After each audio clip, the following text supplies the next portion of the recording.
welcome back to the next episode of YOML, a year of material learning. If you're new here, hello, and put comments down below to say hi to us. And let's talk about what we're talking about today. Today, we're on book 122, episode 122.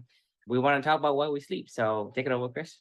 No, I'm not going to take it over. I'm going to turn it over to you because I know this is like your I don't know if this is your favorite book ever, but it's certainly got to be in your top 5, I think. So I'm going to let you do the introduction of the book. Okay. Yeah, so this is definitely my top 5 book because to me, this is one of the most important things you can do for your life is sleeping and sleeping in the right amount of time, the right, the durations and how you sleep matters. And so for me is this book basically kind of changed my thinking of what it means to be healthy.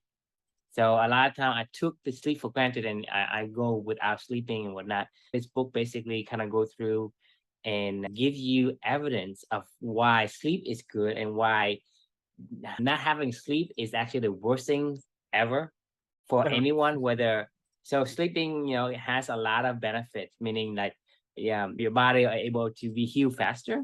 You're able to have better memory. For example, you study, you have better recall. And if you don't, if for one of the example they give in the book is that one of the worst punishment for prisoner is not allowing that person to sleep. Yeah. And it's actually it's one of those things where you will die. If you don't sleep, you will die. And so for me, I recommend to everyone just because I think they needed it because it's the best thing you can do for your body. It's the best thing for you to do for your mind. So, we want to talk about why we sleep and we want to spread the word so that people value it as much as I do. I love it. Thank you for the introduction. So my reflection on this book was sleep on it. It's funny you say all this stuff because I started this reflection off by saying my Club Any co-founder, True, read this book and I feel like we were 3-4 months into our adventure together. We started in August, July, like end of July, August. And I read this book back in November. And I remember like end of October, November. And I quit drinking coffee because of the caffeine. Yep. Back in November or December. I remember that 2020. Yeah. Yes. Yeah. We were only 3 or 4 months into this journey together. We were the beginnings of Club Any was just beginning to take shape and we were starting to figure out what we wanted to do with this. We were having a lot of fun just learning together and exploring new topics, similar to what we do now, but it was still like, we didn't know what the hell we were doing. We still don't, but we knew even less then of what the hell we were doing. And I remember you reading this book, every once in a while, we would talk every once in a while about some of the things that we were learning or books that we were reading or whatever. And you just kept bringing up this book, like all the damn time. I felt like every damn time that we talked, somehow you would sneak in Why We Sleep is the best book I've ever read. Like, you should do this because of Why We Sleep. And I'm like, yeah, I get it, man. I get it. This is what I'm thinking in my head. Yeah, you like the book. I understand. You kept saying Why We Sleep, Why We Sleep, Why We Sleep all the time. And I was like, all right, fine. I heard you say it enough, beat it over my head. Maybe 3 or 4 months after that, I was like, I'll read the book. If he loves it this much, this journey is all about learning. If you learn so much from this thing, it's got to be impactful. Just specifically, I called out in this reflection when you talked about like, I just quit drinking coffee cold turkey. You're like, I used to drink coffee. I won't have another drop of like that caffeine. So the reason why I stopped drinking coffee is there's no coffee that does not have caffeine. Right. Decaf has some caffeine. Free coffee. Exactly. So it's not the coffee that I quit, it's the caffeine. So I quit drinking tea. I quit drinking the tea that has the caffeine. The tea that doesn't have caffeine, I can drink. Right. But like I say, the caffeine is what I quit. And because of this book, I did that cold turkey and I did not have any problem with it because I understood why I quit. Right. I mean, that was a huge thing. I mean, I agree with you. I learned a lot about alcohol and how that affects your sleep and caffeine, how it affects your sleep. And I know the nights whenever, like I usually only drink on like a Friday night after the week's over kind of thing. And I know every Saturday I feel like shit. Like I feel like I didn't get I'm real groggy. I feel tired. I feel like I didn't get a good night's sleep and my creativity's gone. Like, and I'm like, why do I keep doing this? I almost want to not drink alcohol anymore. If I didn't love wine so much and experience the experience of it, hanging out with my wife and having a nice, glass of wine or whatever, I probably would have quit a long time ago drinking alcohol at all. But because of exactly like what you're talking about, it affects your sleep. And when your sleep's jacked up, like, everything gets jacked up. Like your immunity gets jacked up, your creativity gets jacked up. Exactly. It's creativity as well, because you can't be as good as you would have been. Right. Exactly. And and your imagination is your what? is your superpower. Oh, sorry. So this is coming off the back of what we were talking about yesterday of trauma is an imagination thief, right? Mhm. And Right, and I right. mentioned in that, like one of those sub bullets, the things that we learned was from Why We Sleep and the idea of sleeping. And with imagination robber. Exactly. So, well, caffeine and alcohol really are in a lot of ways. The funny thing is, after I finally listened to you and I was like, okay, I'll read the book. Within the first, like the introduction of the book, he dropped this incredibly profound thought on me already that I was like, holy shit. He was like, mentioned something along the lines of like, we all know that sleep's important, but how much thought have you really ever given to something you spend Mhm. 8 hours every single day of your life doing? Yes. You spend more time sleeping than you do anything else in your entire life. I had never even thought about why we sleep. Why do we do it? What is the point of this? I know I just do it and I do a lot of it, but I'd never given a single extra thought of anything around sleep beyond just I sleep. And I was just like, oh shit, he's right. Like, this is the thing I would spend the most time in my life on, and I don't even know anything about it. And I was like, all right, fine, let's take this down the road. So, and the biggest aha that I got from this book was coming off the backs of trauma's imagination thief, our imagination is our superpower through the course of this whole journey. When I learned how your brain programs yourself in REM sleep every night, it's like our imagination playground. You know what I mean? Like it is literally Yes. it's like we give ourselves the safe space to just let our imagination run buck You wild let in our that mind, right? creativity Like loose. that's when our Exactly. dreams are so vivid and the stories and all the rewiring that's going on during that time is when our imagination is at our freaking peak. Do you remember the movie Billy Madison Yeah. with Adam Yes. Sandler? I always see this visual in my head of Billy Madison when he goes out in the playground with the dodgeball with all the little kids, and he's like, "Now you're Uh-huh. all in big, big trouble," and just starts like plopping all the kids in the face or whatever. Right. I feel like that's the playground that I imagine that's going on with your imagination and your mind, when you sleep. It's just so important for your creativity, for your imagination, for your memory, for stories you tell yourself, for rewiring, learning things, and I never thought about it before. And it really fascinated me. I was really kind of blown away by it. And then the specific idea that I got out of that was when he talked about the idea of sleeping on it, right? And I don't know about Mhm. you, I've always heard that phrase, Yeah. right? Like, Yes. sleep on it. I always thought it was like, just give yourself a rest, and come at it with a fresh mind in the morning or something like that. Like, that was what I thought. Me too. Right. And that is not the meaning at all. It is literally like, let your imagination do its thing in your sleep, and it just magically rewires everything. And all of a sudden you wake up and you're like, oh shit, I understand now. Like those things that you Yes. couldn't figure out, the mental connections and all this crazy creativity that's going on in your brain, it just magically happens when we give our brain the space to go do it. So the idea of sleeping on it is something that I will never forget for the rest of my life, because Mhm. your Mhm. imagination is your superpower. Give your imagination its playground. You know what I mean? Like this is like the best time you can ever do with your imagination ever. And not only that, when you do it right, you wake up creative, ready to go, thinking, new thoughts, new connections are made, and all of a sudden we're having these new conversations each day, and it's like the compound effect, right? It's slowly builds on itself over and over time. So I loved it. Like this is an amazing book. I think I've told you. If I haven't, you're right, and I agree with you. It was a really great book. And I think it is better to know this sooner than later. That's why I keep pushing it, because the thing is, you wait till later, you cannot catch up on those sleep. Yes. You just can't, right? Because you still need today's sleep. You still need today's sleep. Whatever you didn't sleep before, well, it's gone. There's no catching up the past one. Therefore, for me, is I want people to know the sooner the better. It's not wait. Oh, I can tell him when he's 90. Hey, sleep is good for you, Chris. Well, thanks a lot, buddy. So that's why 100%. for me is I want people to know, so that at least don't take my word for it. I think this is a good book. If you read it and it doesn't work for you and you don't think it's benefit for you, that's fine. But at least you had the opportunity to examine it and decide for yourself whether this is something you would like to use or not. Because for me, this is one of those things where, like I said, I can't wait for you to be in your deathbed and say, hey, by the way, Chris, I know something I should have told you a long time. I just didn't want to take the time to keep pushing it, right? Because I know that I'm being pushy. And I know that because it is a time-sensitive matter, I have to be pushing, because it has to be get across. And I need to find better ways to help people that I care about.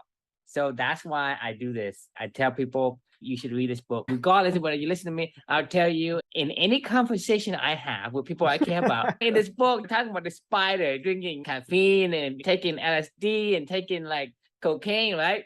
The performance of the spider is actually the worst one when it gets injected with the caffeine. And so it's like there's the most surprising evidence that I still remember in my head. But that's the thing is it's so sensitive that it has to be told. And I'd be okay with it if you read it and you say, well, this is not for me. I'm okay with that. At least that you have examined and you have decided for yourself. I'm not telling you what's right, what's wrong, what's good, and what's bad. I'm just saying, hey, this is good for me. And this is something time sensitive. So you want to take the opportunity to make a decision whether or not this is something that is worthwhile to implement. Right. Well, you should care. This is one of the foundational elements of our being, of our health, of our wellness, of our imagination, of like, I mean, there's a reason why every animal sleeps. Fish sleep. Even fish sleep. I mean, everybody's neural networks need to get rewired in a safe space. You know what really blew me away? I think I read this one right before Luca was born. I was watching him in the NICU sleep. And I remember from this book, him talking about babies, especially in the NICU, you know, babies in general, though, that, you know how like babies learn so fast and rapidly? I know you already know this, but they're pretty much only REM sleep. When they sleep, it's pretty much only REM sleep the whole entire time versus the balance of that of REM sleep and all that other stuff, as you know. We go into the deep sleep, right? That's for your body. You go back to the REM, that's for your mind. Exactly. Your mind is where the creativity is let loose. Exactly. So everybody know Thomas Edison, right? Right. Thomas Edison is I would say the most famous inventor, not the smartest, but the most famous. And he has like, I don't know, hundreds and thousands of inventions. How did he come up with so many, so creative inventions, right? One other trick he did was he liked to take naps. Yeah, right.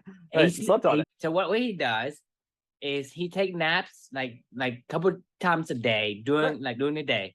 And so what he does, he put a pan at the bottom where he sleep where he lays down on the couch or sofa or whatever, and he holds a metal ball, right? And so when he goes to sleep, the ball will drop, and it will wake him up. And this is when he can recall what the brain was doing and what idea he has marinating in his head. So that's just how he was able to get so many of these inventions out. I did not know that. Creativity is like exponentially exploded when you enter that REM sleep. So it is so superpower in terms of what you think a lot of time, because when you are inside of your REM sleep, inside your playground, there is no rules. Yeah, it just there's no rules. The connections are just all over the place. I mean, you're pulling shit from here and here and here that are all so abstract, and then it comes all together, right? You just reminded me of one of the most important sleep visions that I've had in my life. It was the day before Amelia's funeral, and I was given her eulogy, and that was incredibly important for me. And I had tried for the couple days leading up to like get into the space to write what I wanted to say about my daughter, you know, and probably the most important speech that I would ever give in my life, kind of thing. And I just couldn't do it. I tried and tried, I could not do it. That night I went to bed. I'd been thinking about it all day, and I still was like, I can't do it. I can't figure it out. I was forming the image in my head of what I wanted to say, but I just couldn't do it. And I was like, look, I'll sleep on it. I'll give myself some time. This is before I read this book. I'll sleep on it. I'll give myself some time. And, you know, hopefully I can wake up early in the morning and go, you know, because her funeral was at like, you know, 11:30 or 12. And I was like, hopefully I can wake up early in the morning and, you know, I'm fresh and I'm thinking clearly, and I can, you know, put it all together.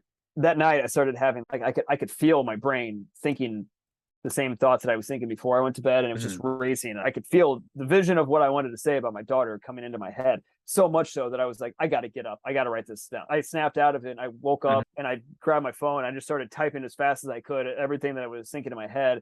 Once I got it out and I got this rough framework, I woke up the next morning. I was like, oh shit, this is exactly what I wanted to say. And now I knew, and then I could reframe it a little bit as well, you know, because I was able to go replay it over and over in my mind when I was sleeping. And I felt like I had done it 30 times by the time I woke up the next morning, and I was really ready to go give her speech. I don't love public speaking, only for the reason usually I'm speaking on something that I'm just learned for the first time, and it's like a presentation you're giving, and I don't love that. If I'm going to speak on something eloquently, I could talk on clubbing stuff, you know, off the cuff all day, every day. We've spent a lot of time understanding this stuff. I would not mind giving a public speech about that, or tennis or whatever, something that I know well. Just throw me on stage and I would feel fine. Like my daughter, there's nothing that I knew more in my life than my daughter and the life that she lived. And that particular speech for me, I had no nerves at all. I just wanted to do her justice, you know, in terms of the life that she lived and sharing that with other people.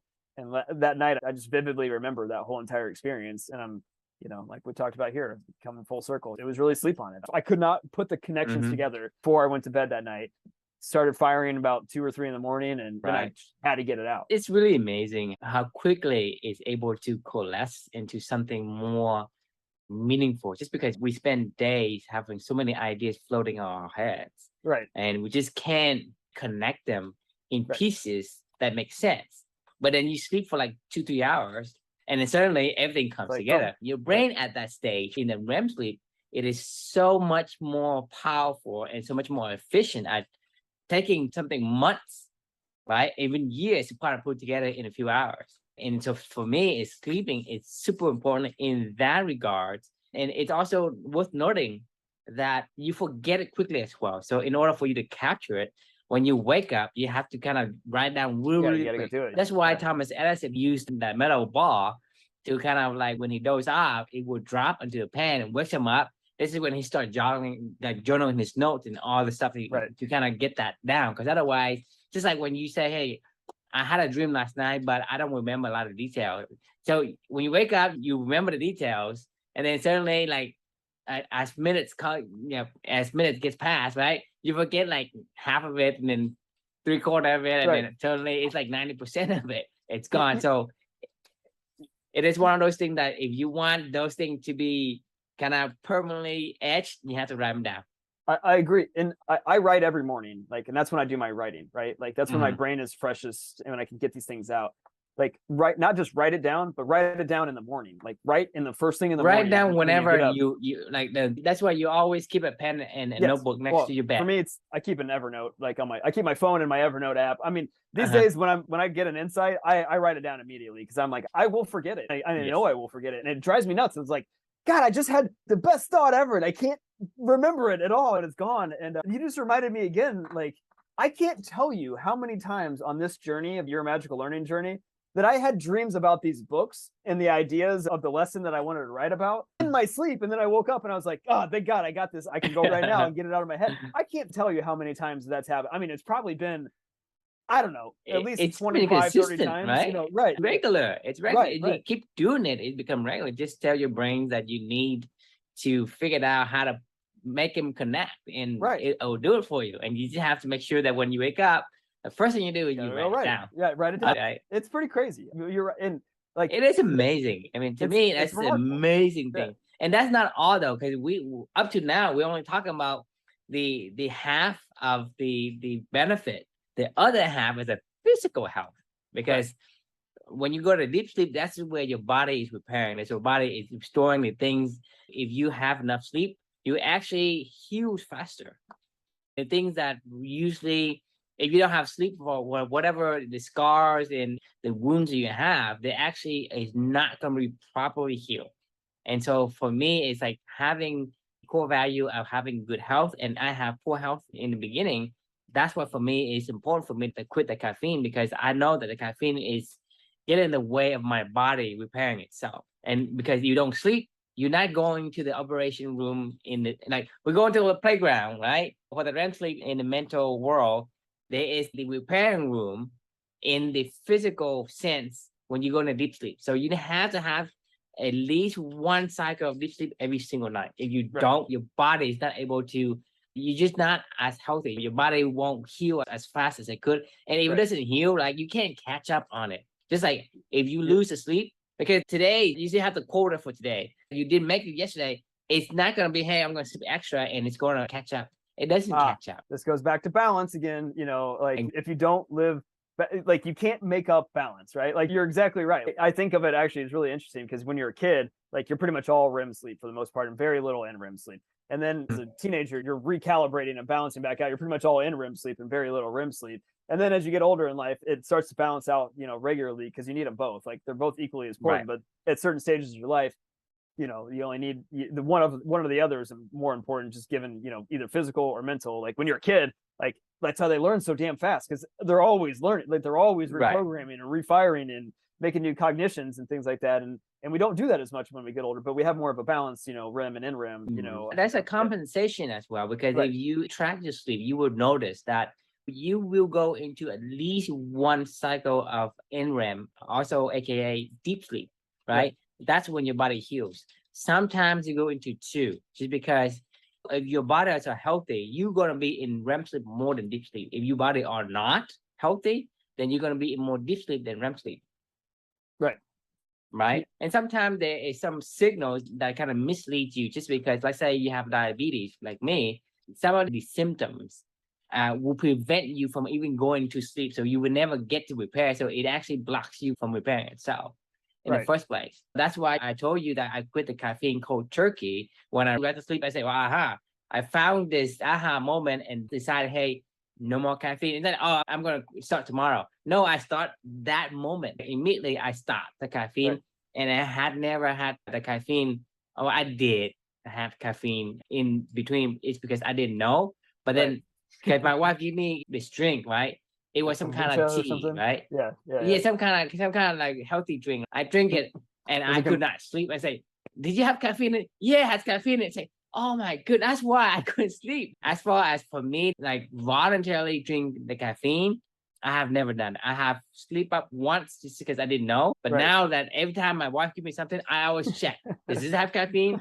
If I don't know they have caffeine, then I won't drink it. When I'm in doubt, I don't drink it. It's been like more than a year and a half, 2 years since I quit cold turkey. And like I said before, it's like back in my late 20s and early 30s, I tried to quit caffeine before. I drank coffee. It didn't work because I didn't understand why I was quitting. But this time, because the first time I quit that caffeine, right, I got headaches. I couldn't operate when I was waking up in the morning. I can't do anything before 10 o'clock. Just because if I quit the caffeine, every time I get up, I would drink a cup of coffee before you can ask me a question, before I have any intelligent answers for you. But when I quit the caffeine, that 3 weeks that I was in withdrawal, it's you can't ask me a question, because even if you ask me a question, it will have a delayed answer. Like you ask me a question and like 2 seconds later, I say, yes, I'm good. Right. And then you have the headache. And then I was able to quit the caffeine for like 3 months. And then I went back. But so it didn't work. But this time, because I really understood and how it connects with my core values, it was so easy. I didn't even think about it. I mean, even if I go into the aisle at the grocery store with the caffeine, the smell and aroma, say, okay, yeah, it smells good, but that's all I need. I don't need the caffeine. And so I had never had any intention or the thought so nothing in my mind was actually tempting me. There's no devil in my head trying to say, hey, you should do this. Hey, you should do that. There's no need to cheat or do anything like that with yourself, just because you really understood why it aligns to what you want to be. Place. Like, I mean, and the ride of the quitting has no issue. There's no like bumps that you go through. There's no like withdrawal. There's no this, no that. Like nothing. The ride was completely smooth. Like I said, I back in November of 2020, right? That's when I told you I quit the caffeine. Like until today, even when we're talking about the caffeine, it doesn't trigger the temptations or anything like that. The book it's actually woke me up, because in my family in Vietnam, like Vietnamese is very. I mean, a lot of people, majority of the population drinks coffee. That's what they do. It's like a cultural thing. And they drink the caffeine without being filtered, right? So the caffeine is actually straight from the beans and the roasted. And so there's no filter. A lot of American coffee, like the Folgers and the community coffees and even the Starbucks, there has been filters. Something, isn't it? Like pre-brewed and cooked, and then they do it again or something. Well, depending on what they do, right? Because if you soak it and dry it, like Starbucks, they will actually remove some of the caffeine. So for example, the regular caffeine will have 78% of all the caffeine, and the decaf would have 20 to 30%, right? And the Vietnamese coffee is like non-filtered. It's like you drinking an espresso. Oh, nice. Yeah. And so the dosage of the caffeine is much stronger. And so for us, Vietnamese, like we are used to drinking these espresso type of caffeine, right? We just drink it like that, right? And so we have this high like tolerance for the caffeine, just because my dad drink it, my grandparents drink it, and everybody drinks it. So I drink it. I drink it for like 40 some odd years. That's a long time. And I drink like even before I go, like I drink at night. I drink like seriously. I drink the coffee instead of water, and I would drink like 8 cups a day easily. Jesus Christ! Right? That means that I'm a caffeine addict. From that perspective, I'm a caffeine addict. And for a caffeine addict to quit cold turkey, that's something. Yeah. To me, No, that is I something. agree. And so, Yeah. to me, this book actually is very, very pivotal for me. To encourage you to give it a look. I just think that if you discover and examine this thing, whatever it is, and you decide for yourself whether this is good. But the thing is, if you don't, you will regret it if you say, "Hey, I did not examine." If you Yeah. examine and you say it's not for you, that's fine, you know. Yep. So The I highly unexamined life recommend is it. no, well, I know you do, and that's why I gave you plenty of credit on this one. You know, this is pretty much all about you and your sales pitch of getting me to do this one. So no, I appreciate you doing Yeah, it. and yeah, you guys read it and let me know if it helps you or it doesn't. You know, I mean, for me, it does. I mean, it changed the way I look at things. Yeah, no, I couldn't agree more. So I think that's a fun place to stop. I would say the question we can leave for everybody is: have you ever seemingly woken up with a new idea or understanding of a concept somewhere out of nowhere? So think about it and recreate it and understand how important that is for your imagination and then also for your physical health. Thank you all so much for tuning in, and we will see you guys We'll see you tomorrow. next time. Yeah, sounds good. Good night.